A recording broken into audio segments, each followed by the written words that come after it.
Hello, my dear friends. Today we're talking about decluttering the laundry room. Are you overwhelmed with your laundry room?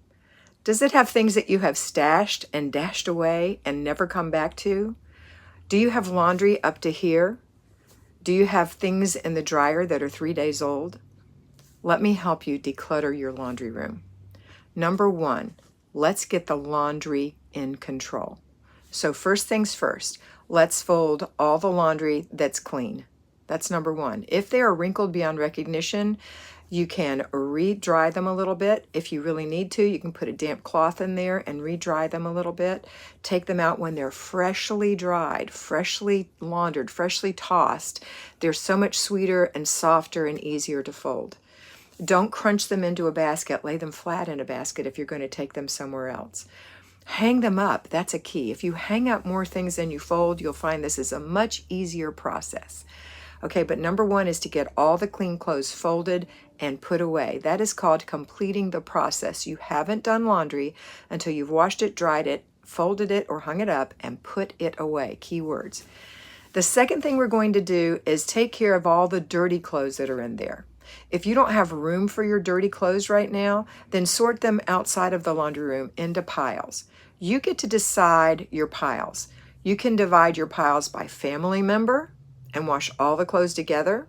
Not my recommendation, but if it makes you happy, it's your laundry and it's your home. Or you can sort them by color. Some people sort by texture.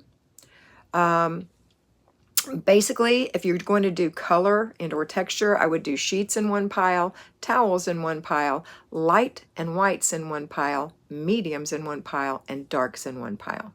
It doesn't matter how big these piles are, but you're going to get your stacks of laundry, okay? That's the second thing. The third thing is, let's clear the floor.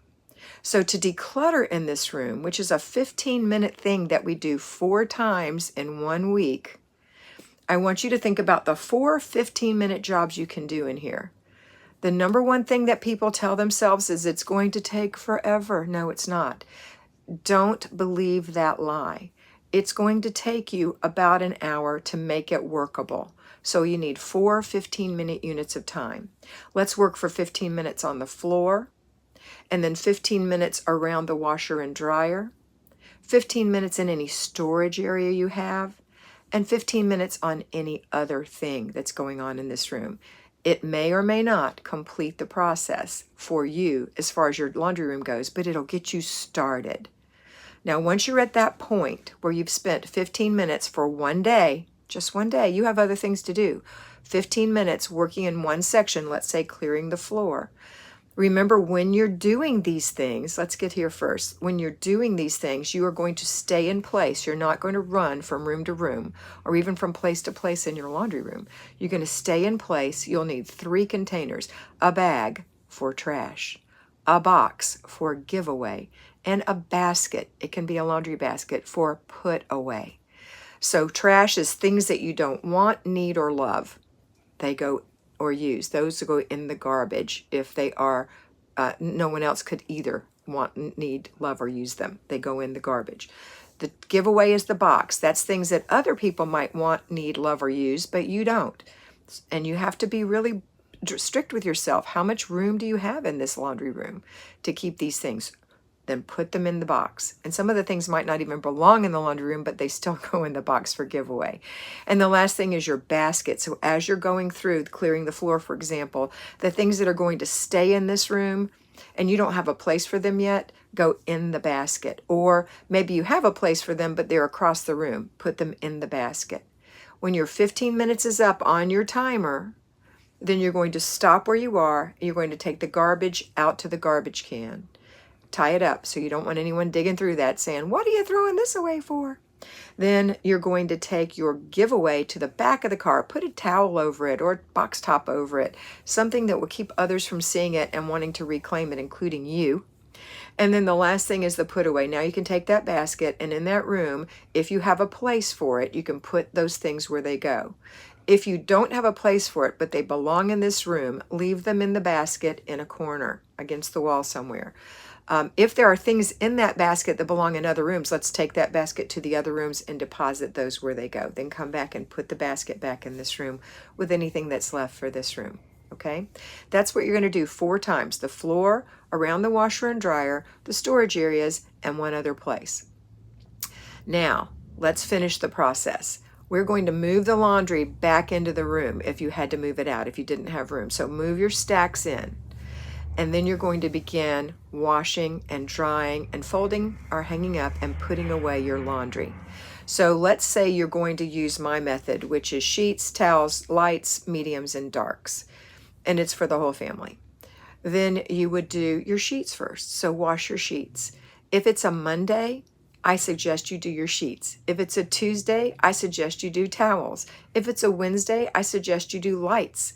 If it's a Thursday, I suggest you do mediums. If it's a Friday, I suggest you do darks. So if you have a large stack of towels or sheets or darks or whatever, you're going to continue washing loads until that whole stack is gone. Then going forward, that's what you do on Monday. You do sheets. On Tuesday, you do towels. On Wednesday, you do lights, mediums on Thursday, darks on Friday. Remember again, wash, dry, and hang up or fold and put away. Now for sheets, if your bed does not have sheets on it, go put them on the bed. Don't fold them. If you have more than one set of sheets, consider how many sets of sheets you need for each bed.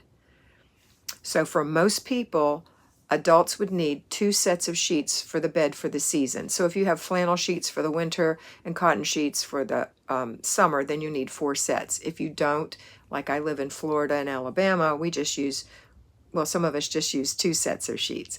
So you have a backup set in case something tears or gets worn out. Okay, so you've got a backup set, but you're always washing and putting back on immediately.